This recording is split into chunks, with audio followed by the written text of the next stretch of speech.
নমস্কার বন্ধুরা, ধর্মকথন চ্যানেলের পক্ষ থেকে আপনাদের জানাই আন্তরিক স্বাগতম।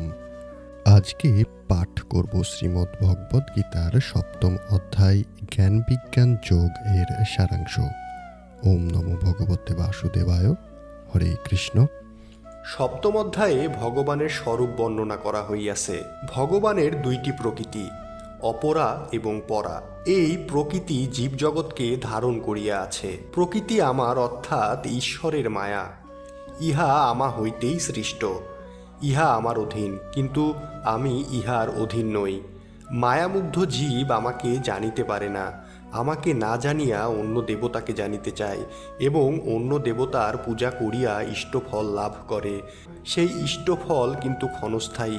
আর্ত, অর্থার্থী, জিজ্ঞাসু ও জ্ঞানী এই চারি প্রকার ভক্তই প্রকৃতির প্রভাবে আমাকে জানিতে চান। ইহাদের মধ্যে জ্ঞানী ভক্তই শ্রেষ্ঠ। সংসারে অধ্যাত্ম, অধিভূত, অধিদৈব, অধিযোগ্য সবই আমি, ইহাই আমার স্বরূপ। জ্ঞানী ভক্ত আত্মজ্ঞানের বলে আমার স্বরূপ জানিতে পারেন।